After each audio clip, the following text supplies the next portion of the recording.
Vamos ver o que diz a palavra do Senhor em Daniel 11:32. Aos violadores da aliança, ele com lisonjas perverterá, mas o povo que conhece ao seu Deus se tornará forte e ativo. Em outras traduções, se tornará forte e fará proezas. Novamente, mas o povo que conhece ao seu Deus se tornará forte e fará proezas. Feche os olhos, vamos orar mais uma vez. Pai Santo, diante do Senhor nos colocamos essa noite,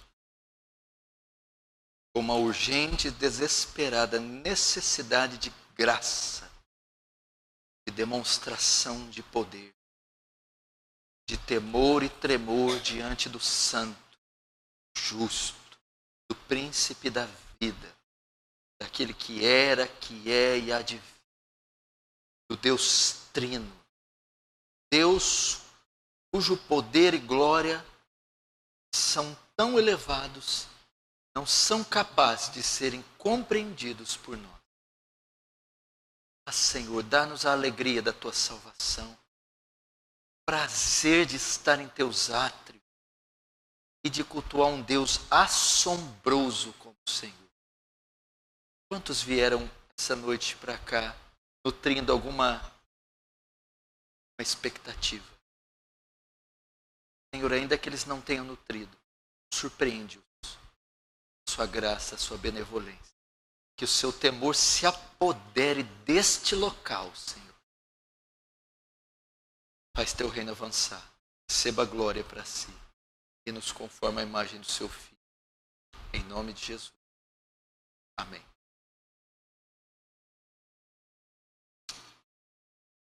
Preste atenção aqui no que vamos falar. Acredito ser um tema muito útil para os tempos que estamos vivendo. Não é novidade nenhuma para você a condição da cristandade desses tempos, desses últimos dias. Não é novidade para ninguém que ela passa por um momento de crise de identidade, crise espiritual, fraca, fria, incrédula, impura, muito diferente daquela cristandade, daquelas gerações de séculos atrás, onde a igreja era uma instituição distinta, pura, santa, relevante na sociedade, não pela sua cultura, não pelo seu intelectualismo, não pela sua filosofia, mas pelo seu estilo radical de vida, pela separação do profano, porque era sal e luz do mundo. Só você estudar a história e ver homens notáveis como John Wesley, Jonathan Edwards, os morávios, os valdenses, os puritanos, segundo dizem alguns, os que mais se aproximaram do estilo de vida dos apóstolos. Homens que marcaram suas gerações, incomuns, cheios do Espírito Santo, conhecidos pelo temor, pela reverência, pela postura com que encaravam os males da queda do homem aí disseminados na sociedade. A nossa, ao contrário, é uma geração que deixa a desejar, que está em declínio espiritual e em degradação. E quais seriam as causas dessa perda de identidade, dessa degradação moral e dessa insuficiência espiritual que nós nos tornamos ou que nós caímos? Para mim, uma das grandes causas do perfil da igreja ter tomado esse perfil nesses últimos tempos é a falta do conhecimento de Deus, é a ignorância do ser de Deus. A maioria dos evangélicos brasileiros não adoram o Deus da Escritura, não conhecem o Deus revelado na Escritura. Não prestam culto ao Deus da Escritura, mas adoram um outro Deus. Um Deus fabricado pela mente deles. Um Deus fabricado pelos falsos profetas contemporâneos. Um Deus que está mais para um Papai Noel aposentado da Previdência do que um Deus soberano, santo, cheio de justiça, poder e glória. Esta é uma das razões. Veja os seminários de hoje, veja os congressos, as conferências, veja a literatura cristã, veja os títulos que você encontra a serem consumidos pelos evangélicos. 10 passos para a felicidade, 15 passos para a vitória espiritual, 8 passos para a prosperidade financeira. Não se escreve sobre o ser de Deus. As pessoas não conhecem os atributos de Deus, a pessoa de Deus. Não há conferências sobre o ser de Deus, explicando a natureza de Deus, o caráter de Deus, as características de Deus. Não há séries pregadas nos púlpitos de hoje para conhecer esse ser estupendo que é o nosso Deus. Alguns anos atrás, alguns séculos atrás, a teologia era chamada a rainha das ciências, por causa da qualidade do seu conteúdo. E dentro desse escopo, desse arcabouço, estava o conhecimento do ser de Deus, a teontologia. Você tem 2 palavras gregas, theos e ontos. Ontos quer dizer ser, theos, Deus. É a doutrina que estuda o ser de Deus. Até 300 anos atrás, era a mensagem mais comum dos púlpitos. A doutrina do ser de Deus. Pregar sobre os atributos de Deus. Sobre a pessoa de Deus. O caráter de Deus. As características de Deus. Mas de um tempo para cá, esse tema sumiu dos púlpitos.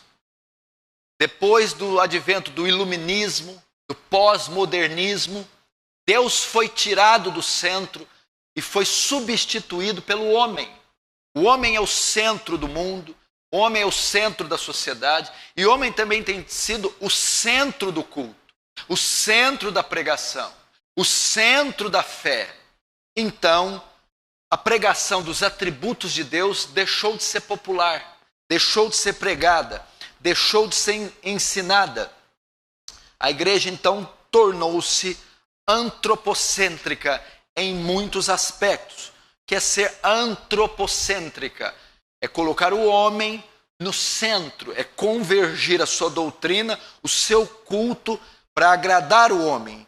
Então o culto hoje é feito para o homem, a pregação, o louvor, as conferências, são todas voltadas para atender a necessidade do homem e não para adorar, exaltar o Deus Trino, o Deus Santo. Portanto, esta é a causa do declínio, a falta do conhecimento de Deus, dos seus atributos. E tem uma série de implicações não conhecer a Deus, não conhecer os seus atributos. E talvez a mais grave delas, você não pode entender a redenção, você não pode entender o Evangelho sem conhecer os atributos de Deus. A cruz de Cristo torna-se sem significado, uma vez que você não conhece o ser de Deus.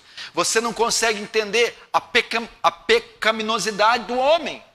Você não pode entender quão depravado, quanto ele caiu do seu estado original, se você não conhecer os atributos de Deus. E você não pode também temer a Deus. Não há como temer a Deus. Devotar a Ele louvor e uma adoração autêntica, sem saber quem Deus é, o que Ele faz, suas obras.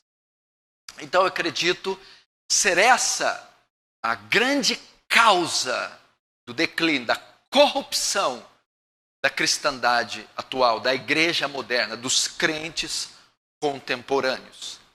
Se você lembrar, nós estamos aí há quase 3 meses com o grupo de jovens, estudando os atributos de Deus e usando como base para isso o livro do A.W. Pink, Os Atributos de Deus, onde ali ele vai ensinar dezenas de atributos.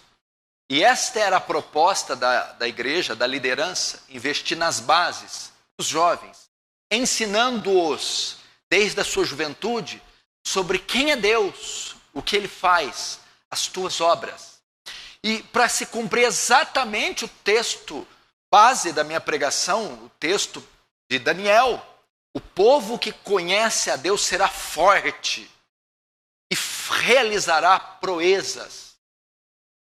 E eu acredito que o contrário disso também é verdade. O povo que não conhece a Deus se tornará um povo fraco.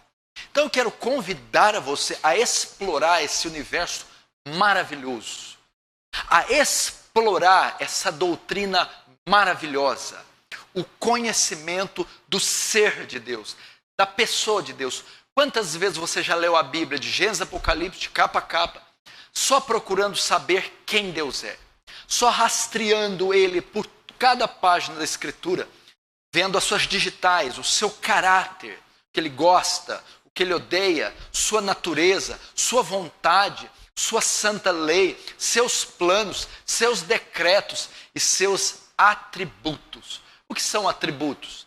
São as qualidades de Deus, as características de Deus. Justiça, santidade, bondade, amor, onipotência, onisciência, onipresença.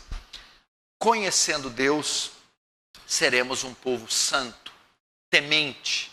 Devotaremos a Ele uma adoração de qualidade e louvaremos o seu santo nome. Vamos ver então, aqui essa noite, quais as implicações de não conhecer a Deus. O que ocorre quando não conhecemos a Deus? E você vai ver tópico a tópico, à medida que eu for explanando, você vai entender por que eu cheguei nessa conclusão, que a causa do declínio da cristandade é a ignorância do ser de Deus, do conhecimento do ser de Deus. Vamos ver aqui então pelo menos 6 implicações de não conhecer a Deus, de ser ignorante quanto aos seus atributos.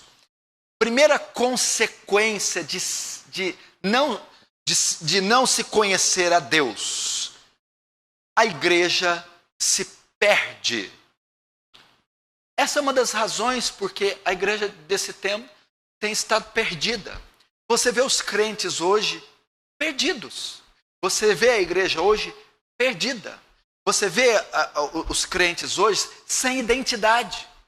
Não são mais autênticos, objetivos, característicos. Estão perdidos e estão se perecendo. É exatamente o que o texto de Oséias diz, Oséias 4:6. O meu povo foi destruído porque lhe faltou conhecimento. Porque tu rejeitaste o conhecimento, também eu te rejeitarei, para que não sejas sacerdotes diante de mim. E visto que se esqueceste da lei de Deus, eu também me esquecerei dos seus filhos. Veja só, ele diz, o meu povo se perde, o meu povo se destrói, o meu povo perece, o meu povo fica sem identidade, sem norte, sem objetivo, sem relevância. Por quê? Porque lhe faltou conhecimento. O conhecimento do ser de Deus. O conhecimento de Deus leva o povo a se perder. O livro de Oséias foi escrito sobre um pano de fundo de declínio espiritual de Israel.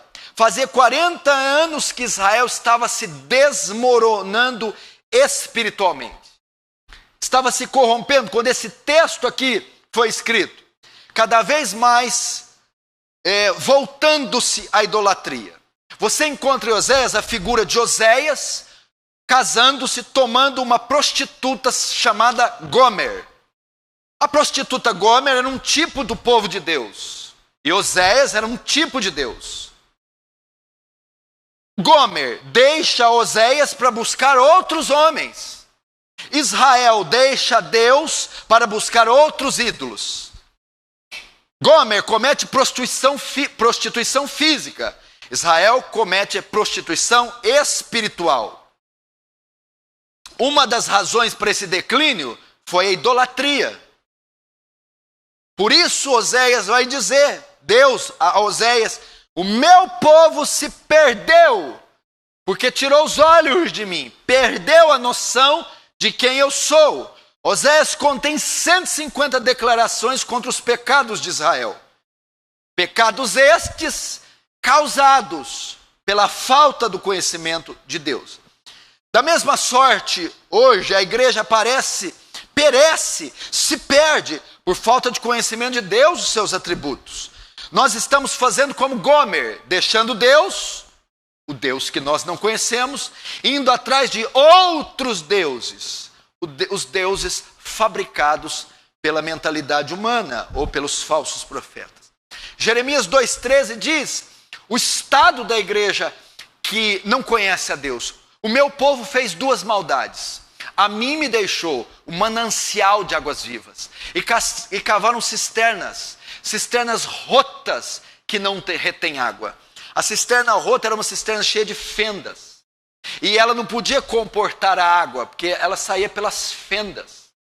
O povo deixou o manancial de águas vivas, águas que nunca se acabam. A plenitude do ser, da alegria, da completude, que era Deus, para cavar cisternas rotas, adorar outros deuses.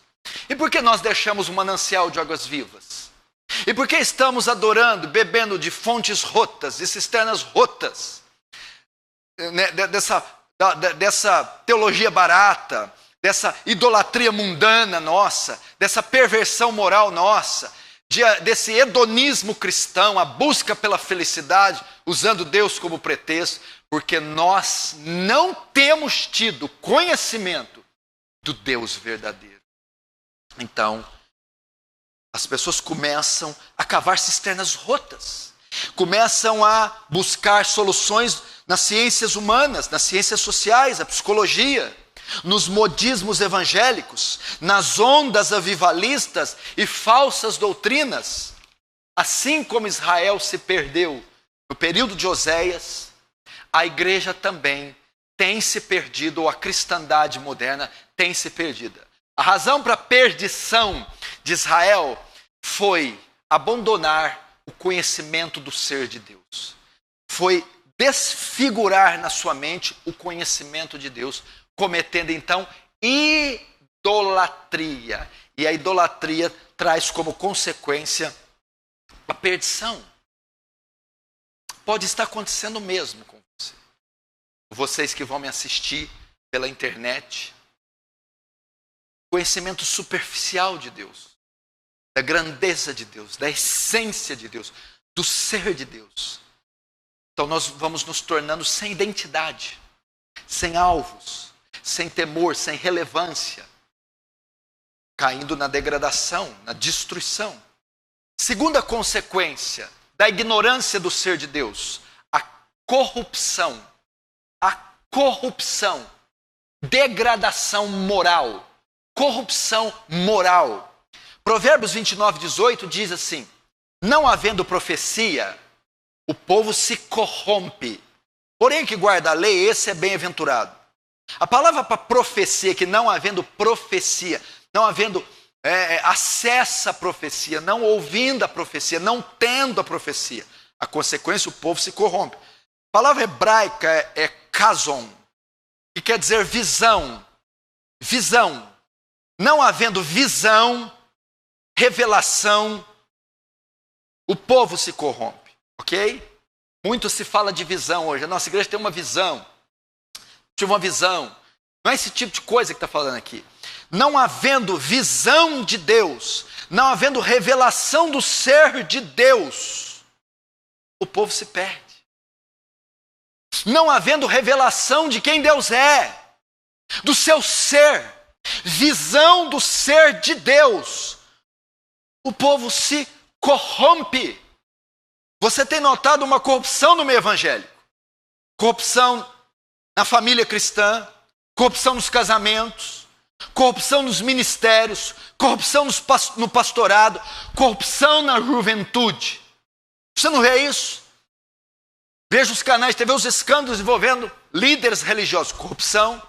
Veja entre a juventude, a libertinagem, o sexo, o mundanismo, corrupção entre os jovens. Veja entre as famílias divididas, diluídas, corrupção. Qual é a causa? Não havendo profecia, não havendo visão de Deus, não havendo conhecimento de quem Deus é, o povo se corrompe. Essa é uma das razões que o ateísmo não consegue lidar. Que Deus é a causa, é o motivo do bem. A existência de Deus é a causa de o mal ser refreado. É a causa da corrupção ser contida. Uma vez que você tira Deus, a corrupção vem. Você tira Deus, o sentido de certo e errado se perde. Da mesma forma, a causa pela corrupção, a causa da corrupção é a falta do conhecimento de Deus. Sem conhecimento de Deus, a igreja se corrompe, as famílias se corrompem, os jovens se corrompem, os ministérios se corrompem. O hebraico ainda dá outra ideia aqui para cason, para corromper. Ela possui dois termos aqui: depravar e perverter. A falta de conhecimento de Deus perverte o homem, perverte sua mente, seus costumes. Não seria esse o motivo de muitos crentes estarem envolvidos em escândalos, cristãos depravados e pervertidos? Sem o conhecimento de Deus, o homem é levado à depravação. Se perverte os costumes, perverte o seu pensamento, perverte o seu raciocínio. Um outro significado ainda que essa palavra tem é o hebraico dá a ideia também de deixar à solta. Não havendo visão de Deus, não havendo conhecimento de Deus, o povo fica à solta. O que é isso? O povo fica sem regras, sem limites, sem balizas. O conhecimento de Deus é o que impõe limites para o homem, que impõe limites para a sociedade, que impõe limites para a nossa corrupção. Sem a existência de Deus, sem o conhecimento de Deus, sem a doutrina dos atributos de Deus, o homem fica sem limites, deixada solta.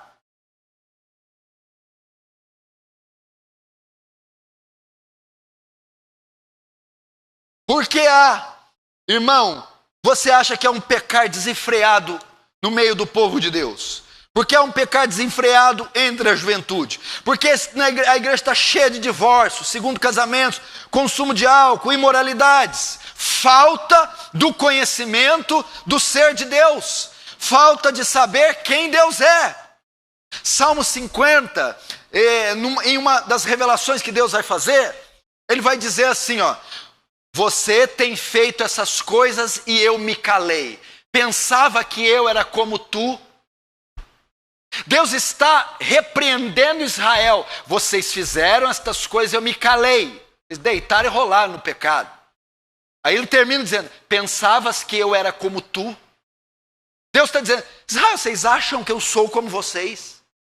Essa é a visão de muitos crentes, um Deus humanizado. Eles pensam que Deus são como eles, que Deus é legal, usa boné para trás, é gente boa, é maluco, tranquilo, você pode pressionar ele, exigir, botar ele na parede, você pode chamar de você, o cara lá de cima.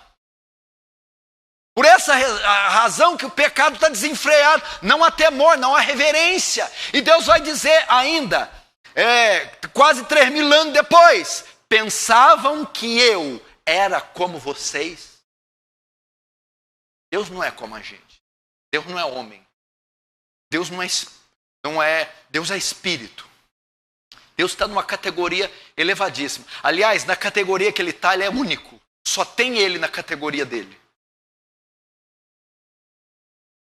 E muitos estão hoje, adoração contemporânea, mundanismo, envolvimento com a sociedade, com a cultura, estão deitando e rolando, estão valendo tudo, não se separa mais, diferencia o santo do profano, vestimenta, chiclete na boca, sensualidade e pecado, fornicação, prostituição, divórcio, alcoolismo dentro do povo de Deus, corrupção. Por quê? Não havendo visão, não havendo profecia, não havendo conhecimento do ser de Deus, seus atributos, o povo fica solta, se deprava, perverte, se corrompe. Terceira consequência de não se conhecer o ser de Deus, os seus atributos: ausência do temor a Deus, ausência da convicção do pecado, ausência da convicção do pecado. Isso não tem temor. 1 Coríntios 15, 32, Paulo vai dar uma bucha em Israel. Vai repreender Israel. Melhor, 1 Coríntios 15, 32. Paulo vai dar uma bucha nos coríntios. E ele vai dizer assim: recuperem o bom senso e parem de pecar. Porque alguns ainda não têm conhecimento de Deus. Isto digo para vergonha vossa. Veja só, Paulo estava escrevendo aos coríntios, pois estava havendo um pecar desenfreado entre eles. Estava havendo um pecar desenfreado entre os coríntios. Heresias estavam se filtrando, alguns estavam duvidando da ressurreição de Cristo, gnosticismo. Alguns cristãos levianos estavam sendo corrompidos. E Paulo está dizendo: por que vocês estão pecando? Por que há um pecado entre eles? Porque alguns de vós não têm conhecimento de Deus. Você nota as consequências de não se conhecer os seus atributos?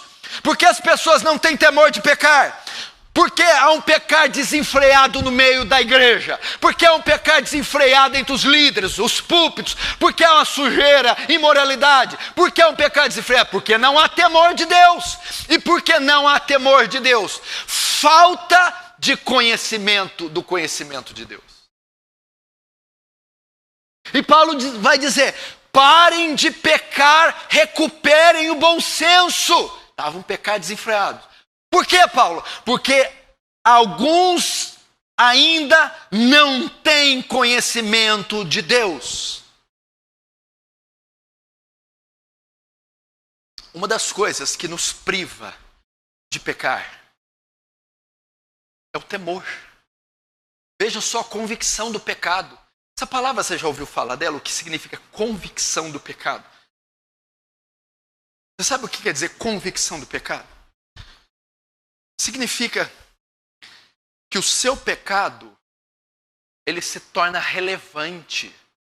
Convicção do pecado é aquele que não tolera pecado, não ameniza pecado, não minimiza o pecado, não diminui o pecado, não ignora o pecado. Convicção de pecado é a pessoa sentir a podridão do seu ser, sentir a perversão do seu coração, é abominar a si próprio, palavras, é sentir as suas misérias, é lamentar pelas palavras que diz, pelo olhar vulgar, pelas falhas com Deus, e ela se entristece, chora, ela sente pesar. Uma coisa é confessar pecado. Confessar católico faz muito fácil. Procura o padre no confessionário, a confissão auricular, e ali ele confessa, cita, dá nomes. Isso você tira de letra. Tem certeza, pedir para você, confessa os teus pecados. Você faz com riqueza de detalhes. Isso é uma coisa. Confessar, verbalizar. Pequei, adulterei, roubei, forniquei, olhei, pensei. É uma coisa. Sentir pesar por eles é outra bem diferente. Verbalizar é fácil. Sentir dor por ele, peso pela gravidade deles, é outra coisa. Então não há hoje isso. Você só peca e toma um banho.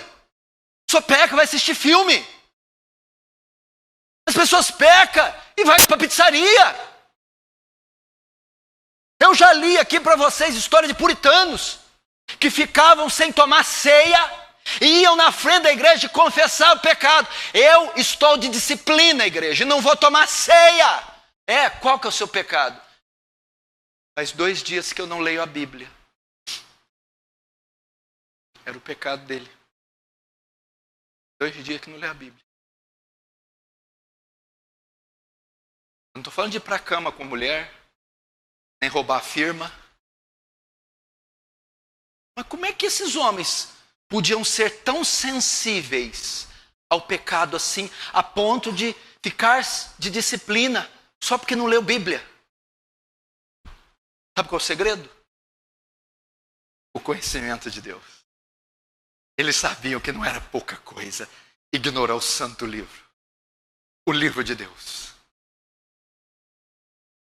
Quanto mais atos pecaminosos, estamos tão afastados de Deus. Lembra de Israel no Salmo de Isaías 58? Olha, o ouvido de Deus não está tampado, Israel, para não poder ouvir. Está aberto. A mão de Deus não está encolhida para poder salvar, está esticada. Mas tem uma coisa. Vossos pecados fazem separação entre vós e vosso Deus. Mas por que Israel não percebeu o que era o pecado? Porque ele vai se queixar em 58. Afligimos a nossa carne, o Senhor não se atenta. Oramos, o Senhor não ouve. Aí Deus vai responder, é por causa do pecado. Israel não percebeu isso. Estava insensível ao pecado. Por quê?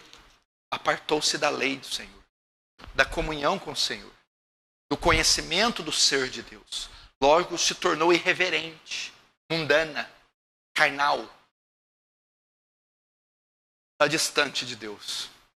Não conhece quem Deus é. É o que Paulo falou. Parem de pecar. Recuperem o bom senso e parem de pecar. Mas por que está acontecendo isso? Corinto, Paulo? Porque alguns entre eles não têm conhecimento de Deus. Isto digo para vergonha vossa.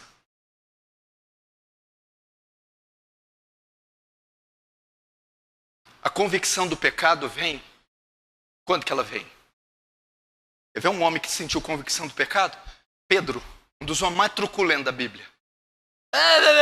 Ele está no barco, preparando as redes e preparando o barco para a pesca. Jesus chega diante dele. A partir de hoje, te farei um pescador de almas. Quando ele se dirige a Pedro, Deus, na forma de Jesus, e fala essas palavras. Pedro é tomado de convicção do pecado e Pedro diz, afasta de mim, Senhor, porque eu sou um pecador.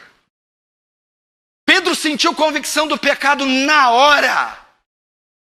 Por quê? Porque ele estava diante do ser de Deus, do conhecimento de Deus, dos atributos de Deus, da pessoa de Deus. Então, Pedro teve convicção do pecado. Pedro teve temor. Terceira consequência de não se conhecer a Deus, a ausência do temor, convicção do pecado. Quarta consequência, quarta implicação de não se conhecer a Deus, somos levados ao sincretismo. O que é sincretismo? É a mistura das religiões, a mistura das doutrinas, a aglomeração de credos. É a pessoa que frequenta uma missa, mas toma um passe, a pessoa que faz um despacho, vai num culto evangélico, a pessoa que adora a ortodoxia reformada, mas a teologia neopentecostal. Sincretismo, ecumenismo, paganismo, e aí os filhos só vão dando os braços. Leva ao sincretismo. A igreja de hoje é sincrética, mistura de crenças, doutrinas e religiões. E os crentes também são sincréticos, tudo acha que é de Deus, tudo acha que é bom. Por quê? Porque não tem conhecimento de Deus. Então, isso leva ao misticismo, crendices pagãs, mistura de ortodoxia histórica com neopentecostalismo. Isso é o retrato da igreja de hoje. Sem falar no ajuntamento das teologias. E onde eu comprovo isso? Juízes 17:6, veja só. Naqueles dias não havia rei em Israel. Ok? E cada um fazia o que parecia bem aos seus olhos. Juízes marcam um período de 300 anos. Foi o pior período de Israel. Foram 300 anos de escuridão, apostasia, idolatria. O pior período de Israel, desde que Abraão sai de Ur dos Caldeus e vai ter seu filho e o seu neto, e aí as 12 tribos, e Moisés. Esse período dos juízes marca o pior período. E qual foi a causa? Juízes 17:6. Naqueles dias não havia rei. O que significa isso? Não havia rei, não havia um monarca, não havia autoridade, não havia liderança. E não havia sacerdote que ensinasse a lei. Não havia conhecimento de Deus. Não havia, meu irmão, a figura única, absoluta, autêntica de Deus. Por essa razão, o que aconteceu? Cada um fazia o que parecia bem aos seus olhos. O que é isso? Cada um adorava o Deus que queria. Astarote, Baal, Rinfá, foram adorados. Mistura, aglomeração de crenças. Por causa disso, cada um obedecia quem queria. Tinha o seu próprio Deus, sua própria lei. Sincretismo.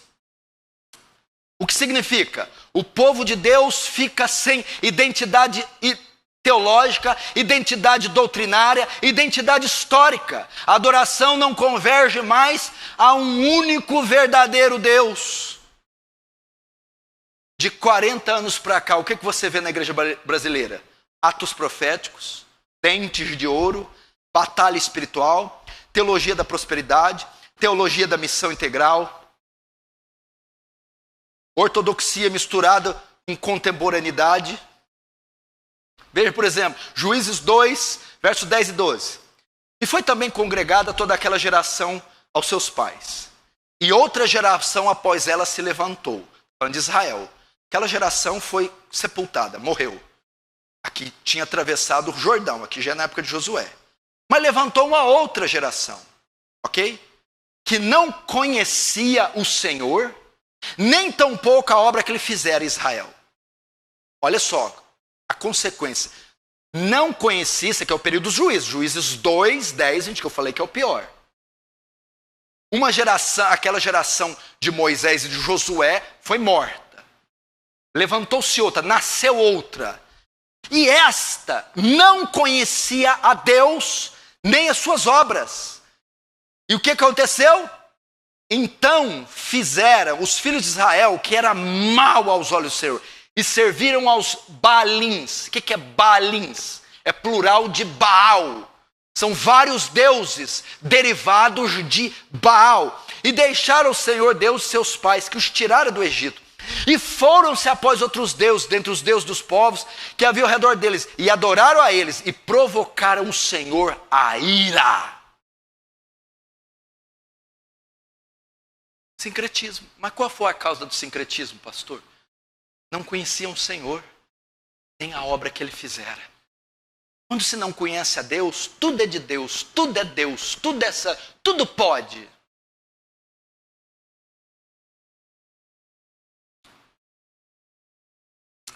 Quinta consequência de se adorar a Deus, de não se conhecer a Deus, melhor dizendo. Quinta consequência, quinta implicação de não se conhecer a Deus. Deus é desonrado. Deus é desonrado. Não podemos adorá-lo. João 4:22, olha só, ele está falando com a mulher samaritana. Vós adorais o que não conheceis. Nós adoramos o que sabemos, porque a salvação vem dos judeus. Vós adorais o que vocês não conhecem. Vocês não sabem para quem vocês estão prestando culto. A mulher samaritana veio Pensava ela que estava adorando Deus, que estava honrando Deus, que estava exaltando Deus. Jesus disse, você adora quem você não conhece, logo você não adora Deus. Veja só. Você se lembra do encontro de Jesus com a mulher samaritana? Ele pediu água a ela e Jesus respondeu, vós adorais que não conheceis. Vocês sabem por que Jesus disse isso a ela? Porque os samaritanos se originaram da época do rei Oséias, quando Israel, reino do norte, foi invadido pela Síria e levado para o cativeiro. 700 a.C. De lá nunca mais se tornou. O que aconteceu? A terra ficou ocupada por um povo idólatras. Israel se misturou com os assírios. O reino do norte, Israel, cativo na Síria, se diluiu lá. E os israelitas se misturaram com os assírios. O samaritano tem um conhecimento diluído, misto. Não tem todo o conhecimento de Deus. Portanto, não pode dar a ele a verdadeira adoração. Na mesma sorte, nós, os cristãos atuais, temos apenas parte do conhecimento de Deus ou um conhecimento distorcido. Se tudo o que conhecemos é uma caricatura de Deus, então estamos adorando quem não conhecemos. Estamos levantando as mãos no cultos e adorando Papai Noel e não a Deus.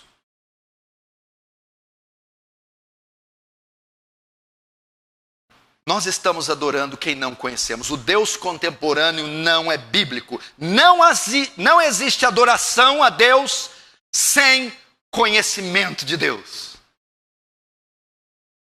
O Paul Washer cita isso numa pregação que ele diz que na América o que as igrejas fazem no domingo de manhã é idolatria. Eles adoram um Deus que eles não conhecem. Um Deus que eles fabricaram. Um Deus que eles pensam ser o Deus da Bíblia, mas não é. Deus é desonrado. Vós adorais quem não conheceis. Vocês têm um conhecimento misto de Deus. Um conhecimento limitado de Deus. Um conhecimento débil de Deus. Logo, não podem adorá-lo com precisão. A prova disso está em Apocalipse 15, 3, 4. Preste atenção. Só se pode adorar a Deus tendo conhecimento de Deus. Não se pode dar louvor, não se pode exaltar, não se pode honrar a Deus sem conhecê-lo. Por essa razão, ele repreendeu a mulher samaritana. Você adora quem você não conhece, logo você não adora o Deus verdadeiro.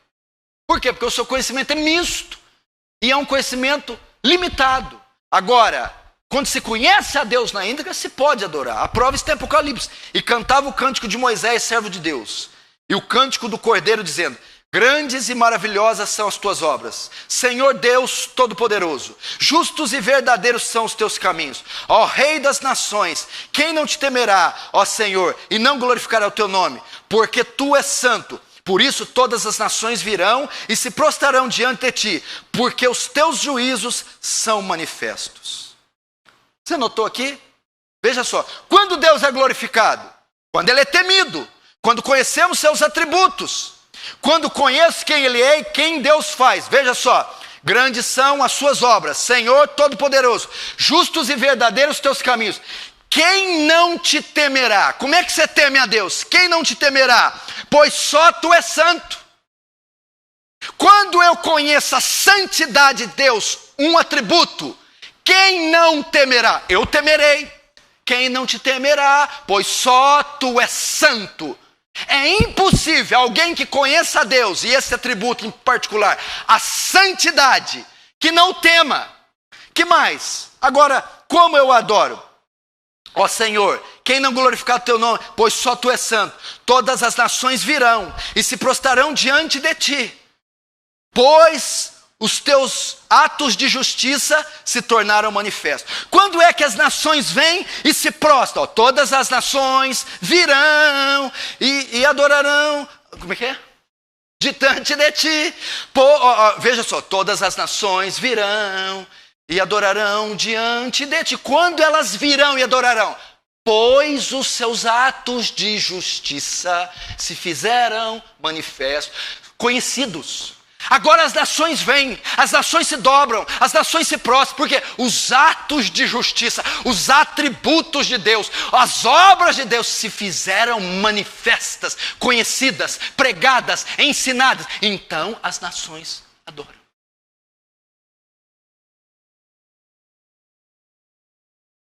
Primeiros Coríntios 14:15, cantarei com espírito, mas também cantarei com entendimento. Adoração é mais rica. Eu estou cantando para um Papai Noel gordo, aposentado, com cãibra, com veeira. É uma adoração. Outra coisa é cantar com entendimento, sabendo do resplendor, da majestade, do fulgor, da glória de Deus. Por isso Paulo diz, cantarei com o espírito, mas também com entendimento. Sexta e última consequência de não conhecer a Deus. Quando eu insisto em adorar, louvar quem eu não conheço, na verdade eu estou cometendo idolatria. Sabia disso? É a sexta e mais aterrorizante implicação, consequência de não conhecer a Deus. A gente comete idolatria. Vem cá, aquela beata que vai até Aparecida do Norte e faz uma romaria, ela não pensa que ela está adorando a Deus? Sim ou não? Mas ela está cometendo o quê? 2 Reis 17:16. Olha só. E deixaram todos os mandamentos do Senhor seu Deus, e fizeram para si deuses, ídolos. 2 Reis 17:16, Deus falou, meu povo fez para si ídolos. Deixaram os mandamentos do Senhor e fizeram para si ídolos, fizeram deuses, 2 bezerros, e fizeram um ídolo do bosque, e adoraram perante todo o exército do céu, e serviram a Baal. Se eu não estou adorando o Deus verdadeiro, mas continuo adorando, orando, erguendo as minhas mãos, eu estou adorando outra pessoa, outro Deus, eu estou cometendo idolatria. Israel adotou o costume das nações pagãs, adoração a ídolos.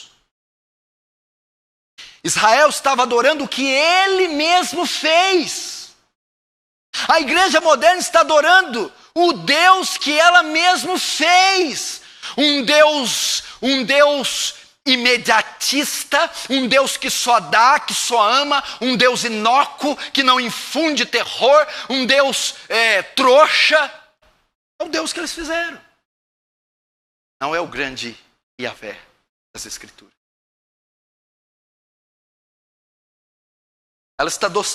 Ela está adotando os costumes mundanos. Logo, eles são seus deuses. E elas amam o Deus que elas fizeram.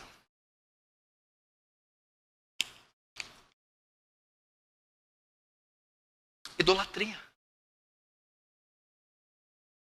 Idolatria, porque a diferença é que o Deus dos católicos foi feito com gesso. O Deus dos crentes é feito com a mente. Mas ele tem a mesma aparência, a mesma serventia do Deus pagão.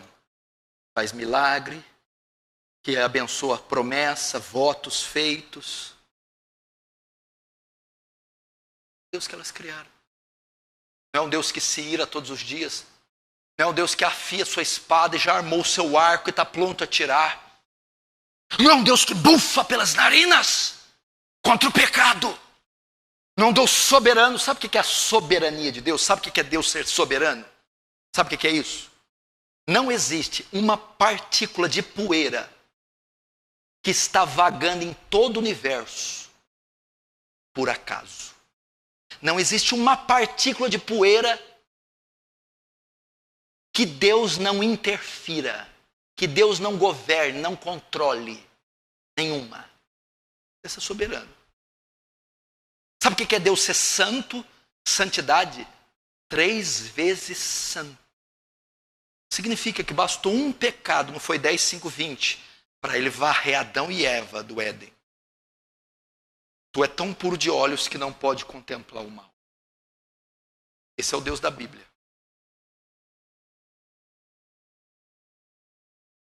Fim. Qual a solução para isso? Como resgatar a cristandade? Como erguê-la novamente? Como avivá-la? Como tirar dela a corrupção? João 8,32. E conhecereis a verdade, e a verdade vos libertará. E conhecereis a verdade sobre Deus. O conhecimento de Deus liberta. E conhecereis quem Deus é, os seus atributos. Então serei liberto da idolatria, da corrupção, da perdição, da falta de temor. Terei convicção do pecado. Atos 17, 22, 23. Paulo vai dizer isso, a mesma coisa. Estando Paulo no meio do aerópago, disse: cidadãos atenienses, vejo que sois um tanto supersticiosos, pois andando pelos vossos locais de culto, achei um altar com a descrição: ao Deus desconhecido. Este que vocês adoram sem conhecer é o que eu vos anuncio agora. Talvez nós estamos como eles, adorando Deus desconhecido, o Deus que não conhecemos. Mas este eu vos anuncio agora. Esse eu vos anuncio. Oséias 6,3. Então conheçamos e prossigamos em conhecer ao Senhor. E a sua saída como a alva é certa. E ele vos virá como chuva seródia que rega a terra. João 17,3. E a vida eterna é esta, que te conheça a ti só, por único e verdadeiro Deus, e a Jesus Cristo a quem enviaste. Jeremias 9, 23, 24. Assim diz o Senhor: não se glorie o sábio na sua sabedoria, nem se glorie o forte na sua força, nem se glorie o rico na sua riqueza, mas o que se gloriar, glorie nisso, em me entender e me conhecer que eu sou o Senhor, que faço beneficência, juízo e justiça na terra, porque destas coisas me agrado, diz o Senhor. Não confie o sábio na sua sabedoria. Sábios, não confiem na sua intelectualidade, na filosofia, nas ciências humanas. Fortes, não confiem na sua força financeira, no seu talento natural, na sua força social. Ricos, não confiem no dinheiro, não confiem na instabilidade das riquezas, porque no dia mau, na hora da provação, isso não te ajudará. Em que eu devo me gloriar, pastor? Agora, glorie-se em conhecer a Deus, glorie-se em conhecer seus atributos, a sua bondade, glorie-se em conhecer as suas promessas. Vamos conhecer a Deus. É um chamado ao conhecimento de Deus.